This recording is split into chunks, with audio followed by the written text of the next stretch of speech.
This is the forward.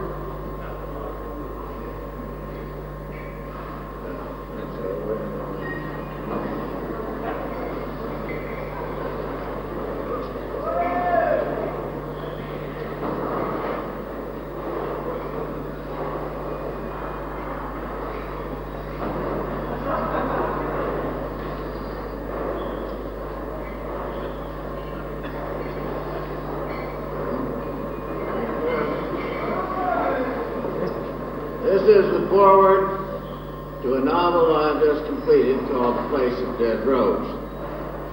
The original title of this book was The Johnson Family. The Johnson family was a turn-of-the-century expression to designate good bums and thieves. It was elaborating into a code of conduct. Johnson honors his obligations, his word is good, he's a good man to do business with. Johnson minds his own business. He is not a snoopy, self-righteous, troublemaking person. But a Johnson will help when help is needed. He will not stand by while someone is calling for help, drowning or trapped under a car. Nothing extraordinary, just a reasonably well-intentioned person. A Johnson minds his own business. This planet could be a reasonably pleasant place to live in if people could just mind their own business and let others do the same.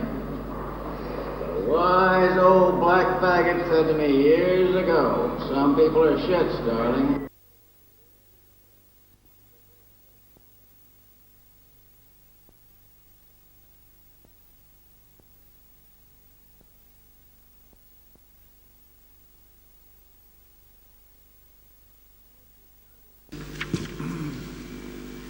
Most of the trouble in this world has been caused by folks who can't mind their own business because they have no business of their own to mind any more than a smallpox virus. Now, a virus is an obligate cellular parasite, and my contention is that what we call evil is quite literally a virus parasite occupying a certain brain area which we may term the right center. The mark of a basic shit is that he has to be right. And right here, we must make a diagnostic distinction between a hardcore virus-occupied shit and a plain, mean, no-good son of a bitch. Now, some of these sons of bitches don't cause any trouble at all, they just want to be left alone. Others cause minor trouble like barroom fights and bank robberies. To put it country simple, Harry J. Anslinger, diseased, was an obligate shit. Jesse James, Billy the Kid, and Dillinger were just sons of bitches. Now, victimless crimes are the very lifeline of the right virus. And there is a growing recognition, even in official quarters, that victimless crimes should be removed from the books or subject to minimal penalties. Those individuals who cannot or will not mind their own business cling to the victimless crime concept, equating drug use or private sexual behavior with robbery and murder. If the right to mind one's own business is recognized, the whole shit position is placed in jeopardy, and hell hath no more vociferous fury than an endangered parasite. Drug laws, Mr. Anslinger said, must reflect society's disapproval of the addict. And here is Reverend Braswell in the Denver Post. Homosexuality is an abomination to God and should never be recognized as a legal human right any more than robbery or murder. Indeed, one is tempted to seek a total solution to the shit problem. Slaughter the shits of the world like cows with the aftosa. Then we'll all feel a lot better. Such a drastic intervention may not be necessary if the public is alerted in time. At the present time in Colorado, that's where this was written, approximate mob conditions prevail. And by mob, I mean my own business. No sex crimes on the book. You can fuck a cow right in front of the sheriff. and all he can say is boo, which you can hardly expect to bring down the barn with an act like that. With the right virus offset, perhaps we can get this whole show out of the barnyard and into space. This is the space age, and we are here to go. Introducing Kim Carson's hero of The Place of Dead Rose. Kim is a morbid, slimy youth of unwholesome proclivities, with an insatiable appetite for the extreme and the sensational.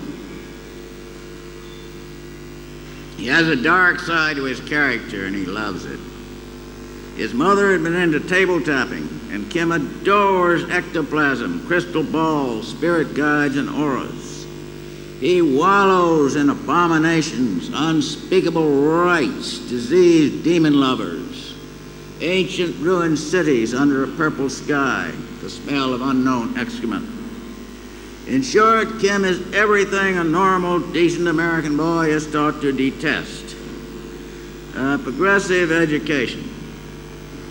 When Kim was 15, his father allowed him to withdraw from the school because he was so unhappy there and so much disliked by the other boys and their parents. "I don't want that boy in the house again," said Colonel Greenfield. "He looks like a sheep-killing dog." "It is a walking corpse," said a St. Louis matron poisonously. Years later, Kim settled that account. When informed of her death, he said, "It isn't every corpse that can walk. Hers can't. The boy is rotten clear through, and he stinks like a polecat," Judge Ferris pontificated. Well, this was true.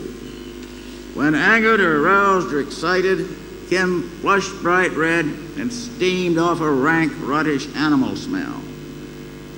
"The child is not wholesome," said Mr. Kindheart with his usual restraint. Kim remembers his father's last words. No mistaking that gray shadow moving up the face as the gray lips move. "Stay out of churches, son, and don't ever let a priest near you when you're dying. All they got a key to is the shit house. And swear to me you will never wear a policeman's badge." Kim decides to go west and become a shootist. If anyone doesn't like the way he looks and acts and smells, he can fill his grubby peasant paw. Kim's training as a shootist begins. He meets a wise old assassin, Whispering Cass Mayfield. "Uncle Cass, this is Kim Carson." The old man spoke in a dead, dry whisper. "Your hand and your eyes know a lot more about shooting than you do. Just learn to stand out of the way." Now his eyes, old, unbluffed, unreadable, rest on Kim as if tracing his outline in the air. "City boy, did you ever see a dog roll in carrion?" "Oh, yes, sir. I was tempted to join him, sir." "Did you ever see a black snake pretend to be a rattlesnake?" "Yes, sir. He coiled himself up and vibrated the tip of his tail in dry leaves. Brrrp." "Kim, if you had your choice, would you rather be a poisonous snake or a non-poisonous snake?" "Poisonous, sir, like a green mamba or a spitting cobra." "Why?" "I'd feel safer, sir." "And that's your idea of heaven, feeling safer?" "Yes, sir." "Is a poisonous snake really safer?" "Not really in the long run, but who cares about that? He must feel real good after he bites someone." "Safer?" "Yes, sir. Dead people are less frightening than live ones. It's a step in the right direction." "Young man, I think you're an assassin." Kim makes his bones. As soon as Kim walks through the swinging door, he knows this is it. 2 men at the bar by the door. One is tall and thin with a dead, sour wooden face. The other tall and fattish and loose-lipped with lead-gray eyes. They fan out, blocking the door.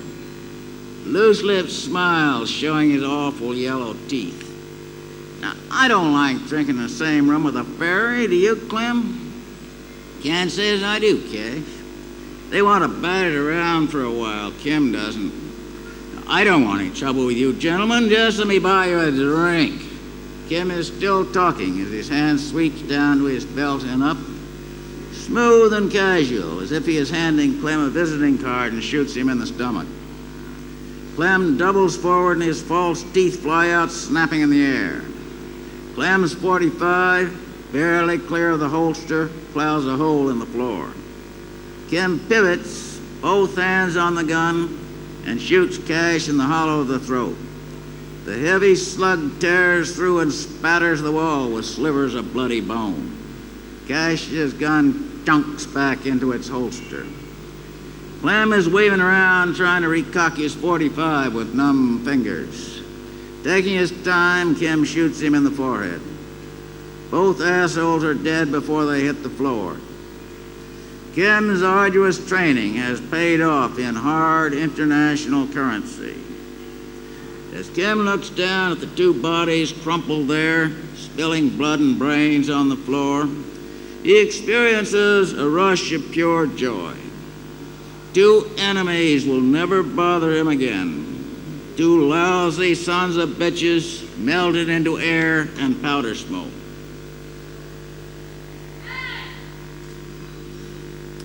Kim remembers his first adolescent experiment with biologic warfare.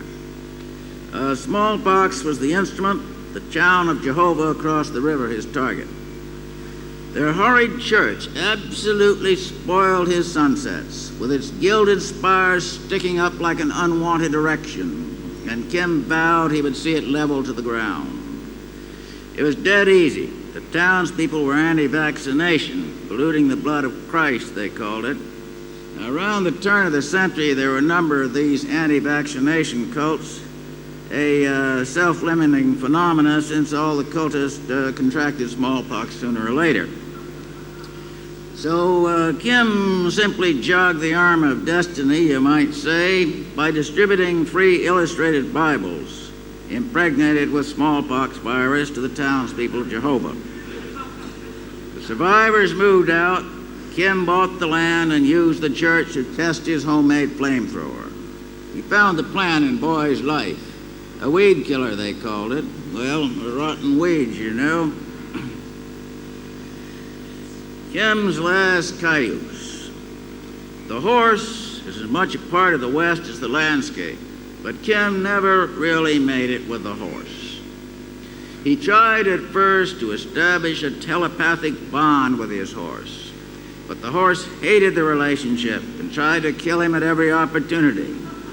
It would swell itself up when he put on the saddle, or it would suddenly scrape against a tree or run under a low branch. You know, all the old horse tricks. He did eventually break one beast, a strawberry roan, down in his telepathy with a loaded quirt and some rather ingenious electrical devices. But his strawberry, as he called it, finally turned on him, and Kim swore that he would never again become involved with a horse. He hated their hysteria, their stubborn malice, and their awful yellow teeth. Shootout in front of the dead-ass saloon, dusty noon street from nowhere to nowhere, lead flying all over the set. My faithful cayuse at my side. Then he hits me from behind, striking out with his front hoofs. I roll, twist, and put a quick shot into his ribs from below. He screams like a woman, spitting blood. Bullets flying all around me, can't hit because of the prancing, screaming horse. Then he bolts straight for them, and they're all shooting at the horse, and I take them out easy and greasy. Percussion lock days had to grease the bullets, otherwise all 6 cylinders are subject to go up in your face. They killed my old strawberry, Kim told the reporter, and there were tears in his eyes. Not ashamed of it. Kim has no shame. I guess there's just so much hurt and pain a man can take. And that was my last cayuse. After that was use him and leave him. That fucking Strawberry was a good horse if there had been somebody there to shoot him every day of his life, Kim thinks.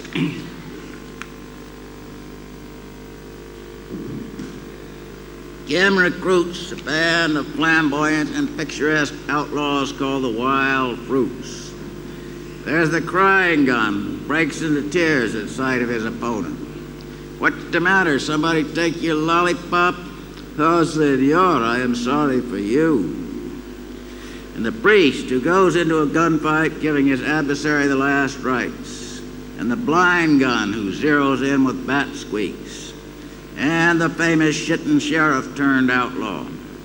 At sight of his opponent, he turns green with fear and sometimes loses control of his bowels. Well, there's an old adage in showbiz. The worse the stage fright, the better the performance. Kim trains his men to identify with death. He takes some Roki guns out to a dead horse, rotting in the sun, eviscerated by vultures. Kim points to the horse, steaming there in the noonday heat. All right, roll in it. What? Roll in it like dogs of war. Get the stink of death into your chaps and your boots and your guns and your hair. Well, most of us puked at first, but we got used to it, and vultures followed us around hopefully. We always ride into town with the wind behind us. A wheeling cloud of vultures overhead, beaks snapping. The townspeople gag and retch. My God, what's that stink? It's the stink of death, citizens.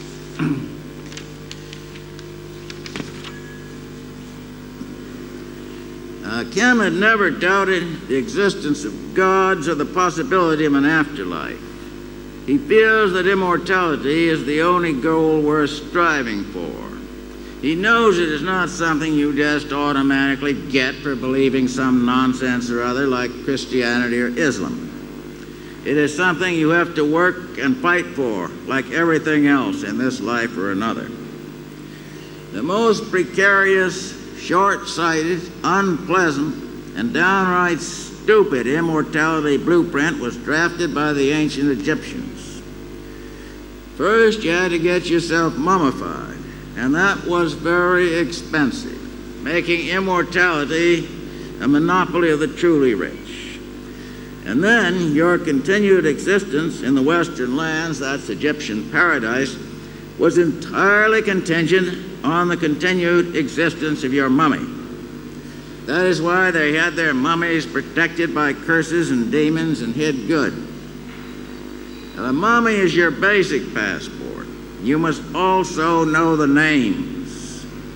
You shall not pass unless you utter my name, for page after page in the Egyptian Book of the Dead. It's all, as you see, arbitrary and bureaucratic. The Immortality Control Board and their demon police. Now here is plain G.I. Ali. He's got enough baraka, that's vigor and vitality, to survive his physical death, but he won't get far. He's got no mummy, he's got no names, he's got nothing. What happens to a bum like that, a nameless, mummyless asshole? Why, demons will swarm all over him at the first checkpoint. He will be dismembered and thrown into a flaming pit where his soul will be utterly consumed and destroyed forever. While others with sound mummies and the right names to drop in the right places sail through to the Western lands. There are, of course, some second-class souls who just barely squeeze through. Their mummies is not in a good sound condition. These creeps are relegated to third-rate transient hotels just beyond the last checkpoint, where they can smell the charnel house disposal ovens from their skimpy balconies. You see that sign? The bartender snarls, "Maggoty mummies will not be served here." Might as well face facts. My mummy is going downhill. Cheap job to begin with. God, maggots is crawling all over it. The way that demon guard sniffed at me this morning. Transient hotels. Well, here you are in your luxury condo deep in the western lands. You got no security. Some disgruntled former employee sneaks in and throws acid in your mummy's face, or sloshes gasoline all over and burns the shit out of it. Oh, someone is fucking with my mummy. Brother, you're fucked. Mummies are sitting ducks. No matter who you are, what can happen to your mummy is a pharaoh's nightmare. The dreaded mummy bashers and grave robbers, scavengers, floods, volcanoes, earthquakes, explosions. Mummies are dedicated pacifists. No nukes is good nukes to a mummy. Perhaps a mummy's best friend is an Egyptologist, sealed in a glass case, kept at a constant temperature, protected from vandals by security guards. But your mummy isn't even safe in a museum. Air raid sirens, it's the Blitz. For Ra's sake, get us into the vaults, they scream, without a throat, without a tongue. Anybody buying on a deal like that should have his mummy examined. The Johnsons is taking over the western lands, and we are not applying in triplicate to the Immortality Control Board. We don't want a skimpy hunk of sharecropper immortality with the strings hanging off it like mafioso spaghetti. We want the whole tamale, and we want it all now. Anybody get in our way, we will get our communal back against a tree or a rock and fight the way a raccoon will fight a fucking dog. Kim sees himself as the legendary raccoon who killed a whole pack of dogs before he succumbed to his wounds. The raw red reek of deadly combat. His eyes light up inside with green fire. The hairs on his back stand up and crackle. His claws lash out to rip out an eye, tear off a screaming muzzle. The dog sinks its teeth into his flank. The raccoon rolls on his back, whimpering piteously. Two inexperienced young dogs rush forward sincerely. You know the type, volunteers. The old coon tears their steaming guts out with his hind claws and makes a break for the river. Here he takes out 3 more dogs, sitting on their backs and clawing their eyes out. He takes time to eat one eye with his dainty paw as the drowning dog sinks out from under him. He is losing blood. He swims for shore and confronts the last dog on a sandbar, a huge brute composite of Mastiff and Irish Wolfhound. As the dog's teeth close on his throat, the deadly coon claws go to work. He leaves the dog spinning in circles and snapping at intestines as they spill out.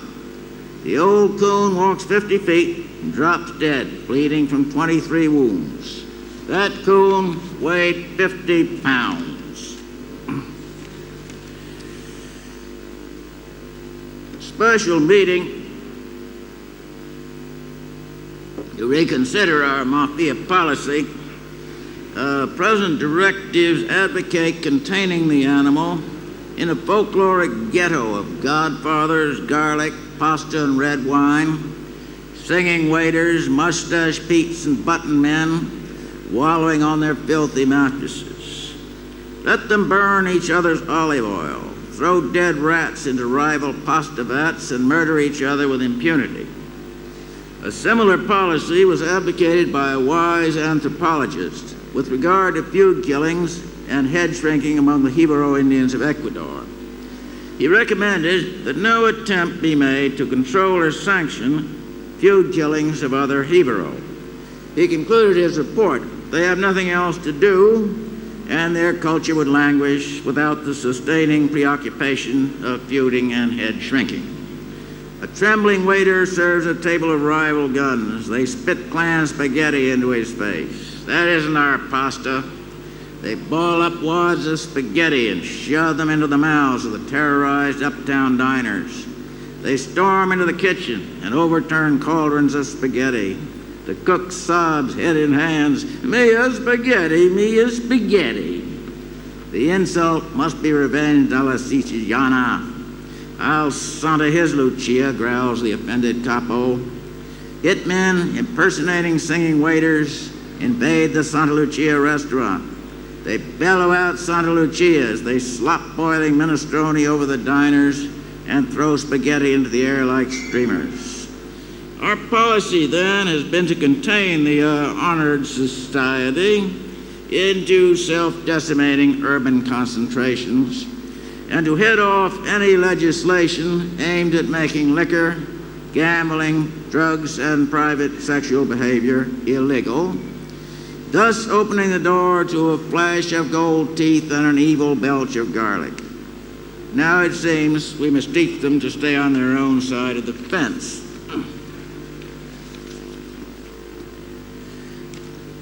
The hospital lavatory has been locked for 3 hours solid. I think they're using it for an operating room. Nurse, I can't find her pulse, doctor. Dr. Benway.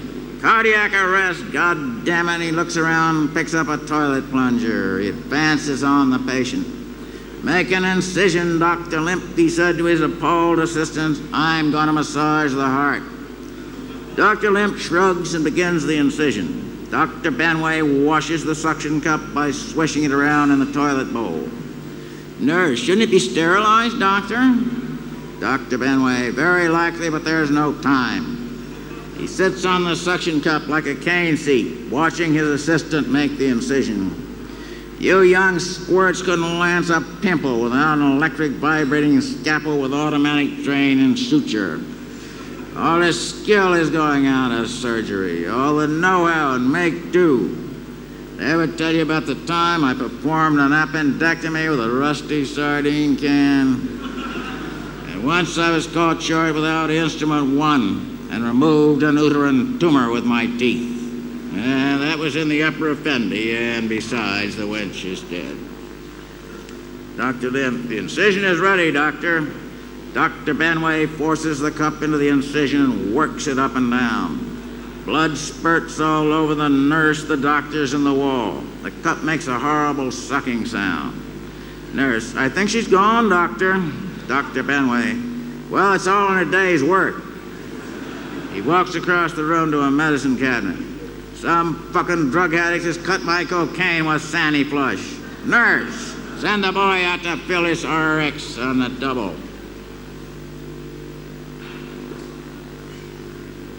This folkloric text from the Federal Narcotic Hospital in Lexington, Kentucky, was inspired by the words of Juvenal, the ancient Roman satirist, referring to Greek parasites and sycophants.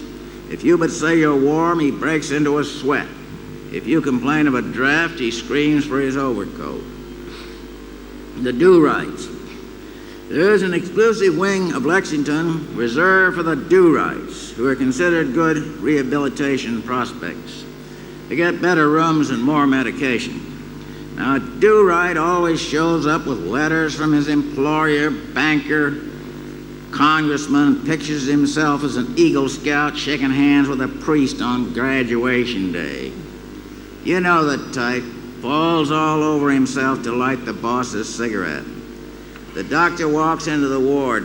Rather warm in here. As one man, the do-rights break out in a sweat and rush around opening windows. A bit cold in here, isn't it? Immediately, the do-rights snatch blankets and bundle themselves up to a chorus of chattering teeth. Front office brown nose pink to the bone. Doctor, when I die, I want to be buried right in the same coffin with you. You're the finest, most decent, most deeply humane man I have ever known. I'm putting you down for additional medication, son. Thank you, doctor. Pushers should receive the death penalty. Of such stuff are do-rights made. Get there firstest with the brownest nose. While down in the dim gray wards and day rooms where the do-wrongs hawk and spit and shiver and vomit, fucking Croker wouldn't give me a goofball. Ask me what the American flag means to me, and I'd tell him soak it in heroin, doc, and I'll suck it. He says I got the wrong attitude. I should see the chap and get straight with Jesus. And then, with the tears streaming down their lousy, pink faces, the do-rights leap up as one man and bellow out the Star-Spangled Banner.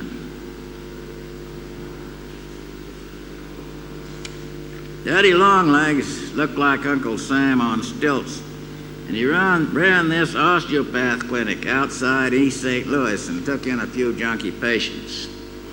For 2 notes a week, you can sit in green lawn chairs and look at the oaks and grass stretching down to a little lake in the sun.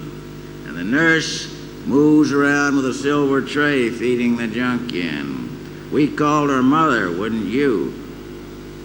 Doc Benway and me is holed up there after a rumble in Dallas involving this aphrodisiac ointment. Doc goofed on ether and mixed in too much Spanish fly and burned the prick off the police commissioner. So we come to Daddy Longlegs to cool off. We find him cool and casual in a dark room with potted rubber plants and a silver tray on the table where he likes to see a week in advance. The nurse shoves us to a room with rose wallpaper, and we have this bell. Any hour of the day or night, just ring and Mother charges in with a loaded hypo. One day we were sitting in the lawn chairs with lap robes. It was a fall day, leaves changing, sun cold on the lake. And Doc picks up a piece of grass. Junk turns you on vegetable. It's green, see? Now a green fix should last a long time. So we check out of the clinic and rent a house, and Doc starts cooking up this green junk.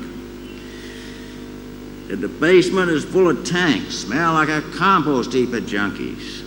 So finally he draws off this heavy green fluid and loads it into a hypo big as a bicycle pump.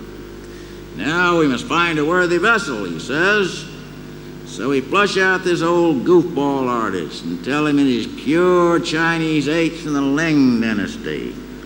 And Doc shoots the whole pint of green right into the main line. And the yellow jacket turns fibrous gray-green and withers up like an old turnip.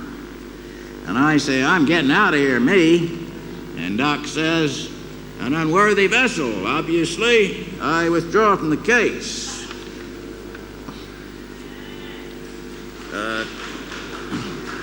Twilight's last gleamings. This piece, written in collaboration with Kells Elvins, commemorates the first appearance of Dr. Benway. Twilight's last gleamings. SS America off Jersey coast. Ladies and gentlemen, there is no cause for alarm. We have a minor problem in the boiler room, but everything is now under sound effects of a nuclear blast. Dr. Benway's ship's doctor drunkenly added 2 inches to a 4-inch incision with one stroke of his scalpel. Perhaps the appendix already out, doctor, the nurse said, peering dubiously over his shoulder. I saw a little scar. The appendix out? I'm taking the appendix out. What do you think I'm doing here? Perhaps the appendix on the left side, doctor. That happens sometimes, you know. Stop breathing down my neck. I'm coming to that. Don't you think I know where an appendix is? I studied appendectomy in 1904 at Harvard. He lifted the abdominal wall and searched along the incision, dropping ashes from his cigarette. He thrust a red fist at her. And get me a new scalpel. This one's got no edge to it. The doctor flattened against the wall, a bloody scalpel clutched in one hand. The patient slid off the operating table, spilling intestines across the floor. Sew her up. I can't be expected to work under such conditions.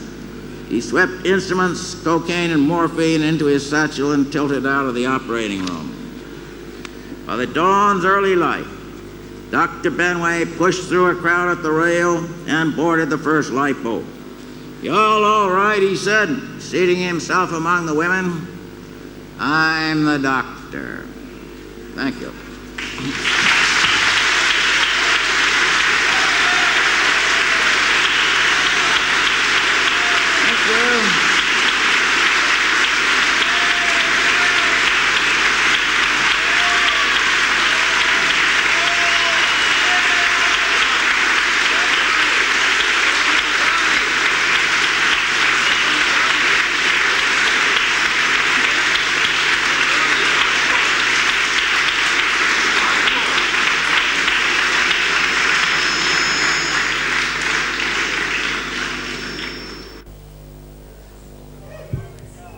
Okay, I'm going to do a poem that's called Stretching It Wider.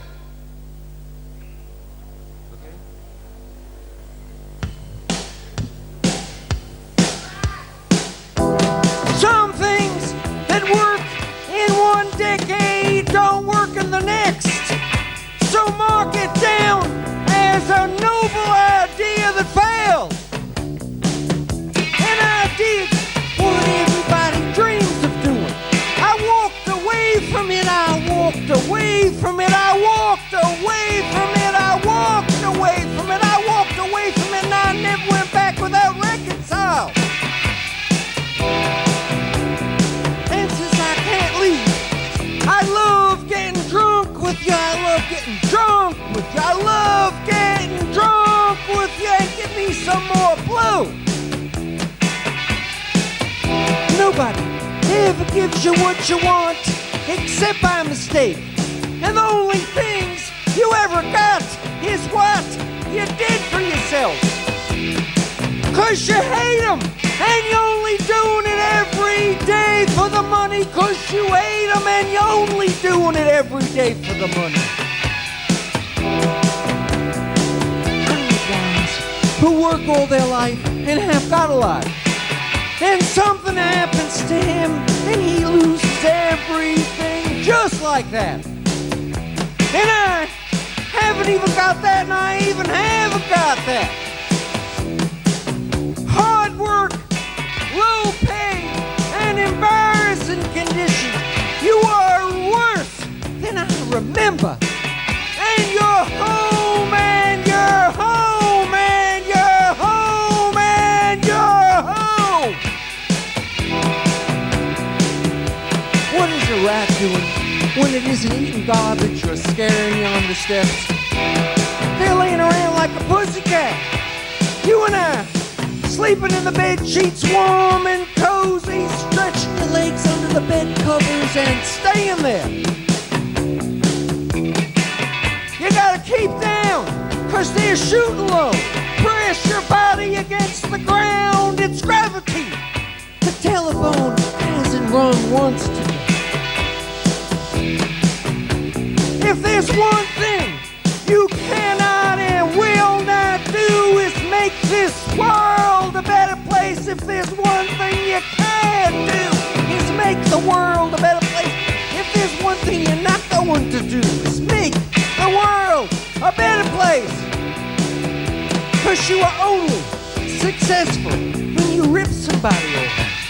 And everybody I ever know who wants to help somebody wants to help themselves.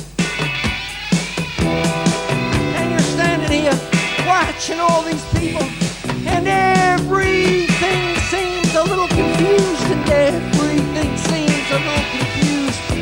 I haven't got anything to say. The noose is tied, and the noose is tied, and the noose is tied, and the noose is tied. Let me make one more further observation. When you die, you're gonna die with a heart on. If I didn't have an accident, I wouldn't be here. If I didn't have an accident, I wouldn't be. If I didn't have an accident, I wouldn't be. And then there's the reality of the family. Your mother and father, them and my mistakes is why I'm sitting at a table with a bunch of stupid jerks on Thanksgiving eating a turkey stuffed with lasagna. I'm spending my whole life being with people I don't want to be with. I'm spending my whole life being with people I don't want to be with. I'm spending my whole life being with people I don't want to be with. I love completely perverted people. You are my best sexual fantasy. I never got that far with scat before, and I want to remember it tireless, and I want to remember it tireless, and I want to remember it tireless. We make money the old-fashioned way. We earn it. The anchor band never leaves the building. And the only difference between me and a preacher is he's telling you you have a way out, and I'm telling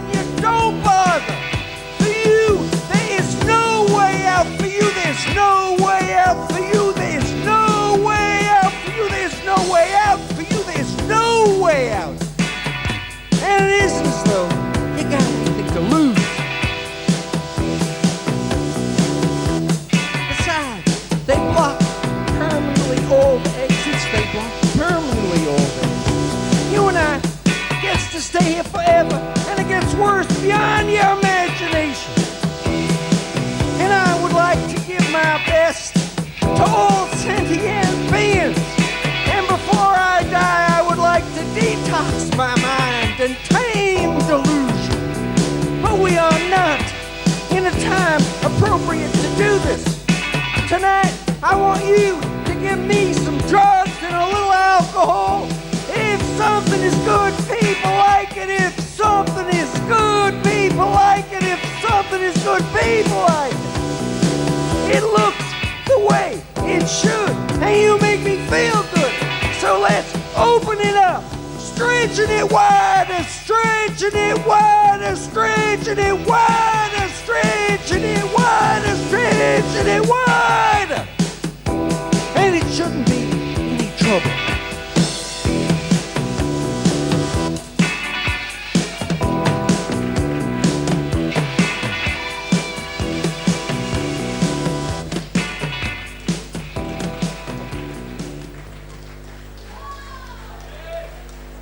Okay, this next poem is called We Got Here Yesterday, We're Here Now, and I Can't Wait to Leave Tomorrow.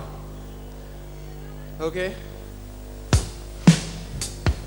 You had nothing else to do today but hang around and wait until it was time to see somebody. And I didn't particularly care who it is. I'm home. Nothing is more comfortable than watching TV. Nothing is more comfortable than watching TV. Nothing is more comfortable than watching TV. And I spent today sleeping in the bed sheets, changing the channel. When I meet somebody for the first time, I ask myself two questions. What is your sexual preference and how much money do you have? What is your sexual preference and how much money do you have?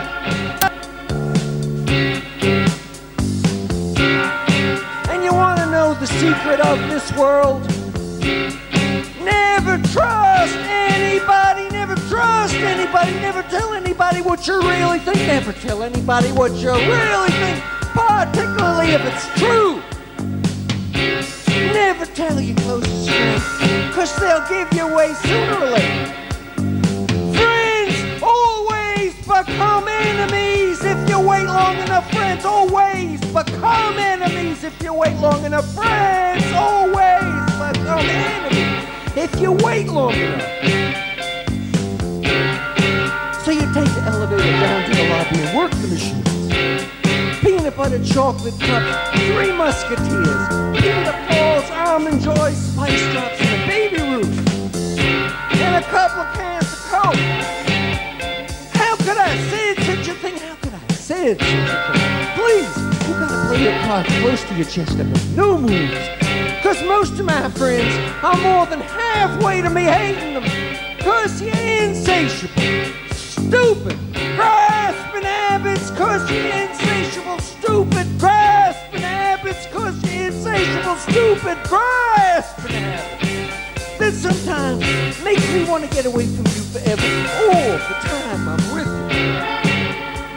you. You think you should get more credit than you are? Do you think you should get more credit than you are? Do you think you should get more credit than you are? Do you?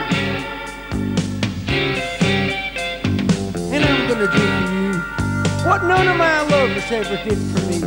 I'm going to choose you. I'm going to choose you. I'm going to choose you. I'm going to choose you. I'm going to choose you. And then I'm going to try to suck on it for a while. And I got the TV remote control in the palm of my hand. The buttons are touching my fingertips. Anything you want to arrange is okay with me. I'll do anything. I'll do anything. I'll do anything. I'll do anything you can arrange, and I want to do it. Cause as I said, Now is not a time for negativity. That comes later. And if there's anything I like about you, it's because you makes us feel good. You gotta act cheerful. You gotta act cheerful. You gotta make your voice sound cheerful, because you get more out of people when you make them feel good. And you're at the ranch, riding horseback in the mountains, and everything seems amazingly clear, fresh, and wonderful. A mixture of sunrise and sunset, and you're taking a deep breath and you feel like you've never felt before, and among other things, completely free of fear. Laying on a towel on your belly, getting the sun, aqua blue perfect, and the water is warmer than the air, and the water is warmer than the air. I'm being exploited, I've sold out, and I love getting ripped off because I never made so much money. I love getting ripped off because I never made so much money. And it's so picturesque here, all those boats sitting in the bay. Are they fishing boats? Or maybe they belong to the restaurant and are on a long chain, waiting oysters. And he says to me, it's just a big chorus sign, it's just a big chorus sign, it's just a big chorus sign. And the nuclear missiles are cruising through the sky somewhere coming at us. The nuclear missiles are cruising through the sky somewhere coming at us. The nuclear missiles are cruising through the sky somewhere coming at us.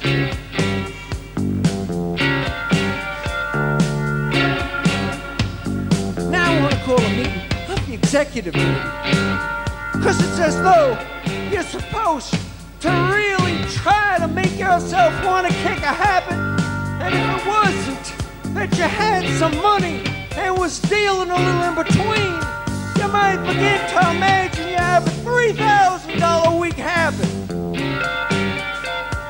We bought it, we built it, we paid for it, it's ours and we're gonna keep it. We bought it, we built it, we paid for it, it's ours and we're gonna keep it. We bought it, we built it, we paid for it, it's ours and we're gonna keep it. But I'm on the Long Island Railroad 420 Express, and the first night is great, Nick. Going home to the suburbs for dinner where I grew up.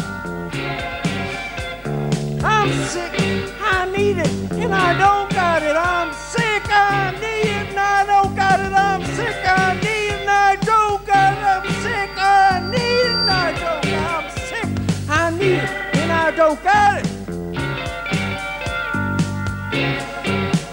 My father was the Emperor of China, and my mother an Indian princess, and I have come here tonight to collect my inheritance. You're standing at the stove in the kitchen, and you're frying eggs for yourself to eat. You're frying eggs and butter, and when you crack an egg and the yellow breaks, it is a bad sign, and you know it is really a bad sign. I don't want to be married. I don't want to be lovers with anyone. I just want to make it whenever I want, the way I want, the way I'm doing, and be left alone. Almost feeling it, almost feeling it, almost feeling it, almost feeling it. Listen, baby. You gotta do it every once in a while. Every year or two, they say.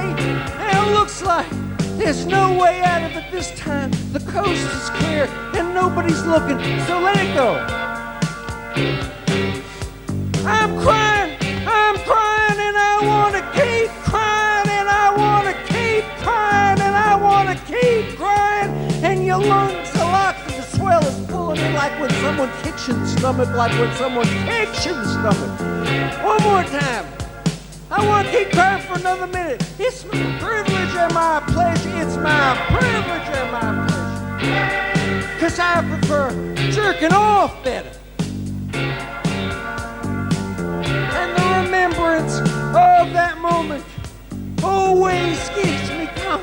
lights and the dumber glimmers suggesting something mistaken for something else. And I know my approach is incorrect, and I know my approach is incorrect, and I know my approach is incorrect. None of us here got enlightened. None of us here got enlightened. None of us here got enlightened. Not that we knew of, sorry to say.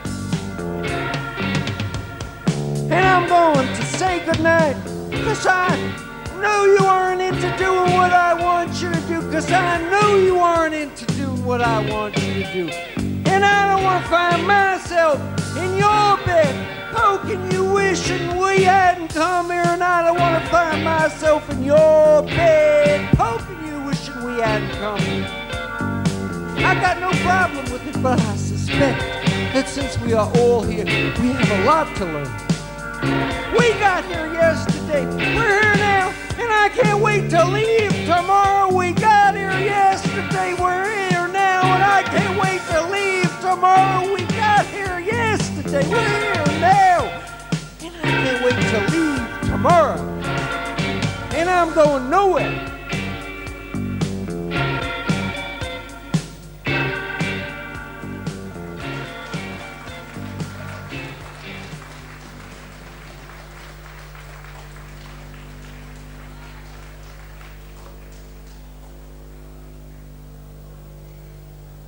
Okay, and this last one is called Everyone Says What They Do Is Right.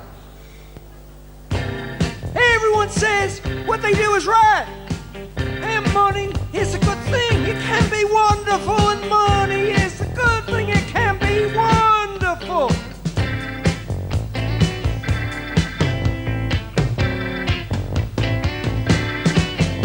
Road drinking, driving around drinking beer. They need me more than I need them. Where you guys from? Stumbling off into the night thinking about it. Stumbling off into the night thinking about it. When I was 15 years old, I knew everything there was to know. And now that I'm old, it was true. I got dragged along on this one by my foot. If I wasn't so tired, I'd have a good time. If I wasn't so tired, I'd have a good time. If I wasn't so tired, I'd have a good time.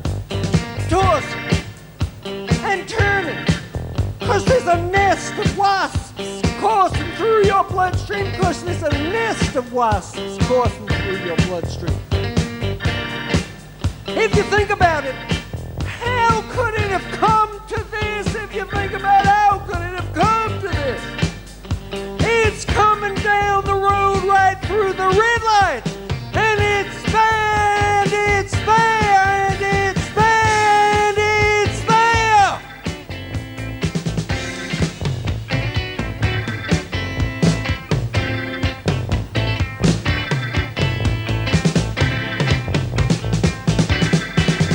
She gets all these things and has them, and gets more and more, and doesn't know what to do with all of them, so she gives some to me.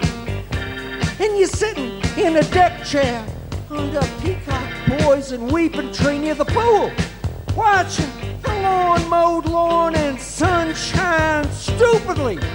You just ate some cold roast beef and you're drinking a beer.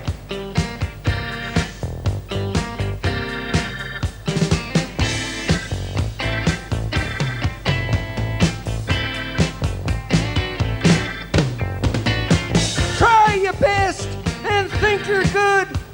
That's what I want, being inside you. That's what I want, being inside you. That's what I want, being inside you. Endless thresholds, and you hope you're doing it right. How are you feeling good? How are you feeling good? How are you feeling good? How are you feeling good? How are you feeling good? You need national attention. 'Cause essentially, all you ever accomplished was snort some smack and sit on a Zaffa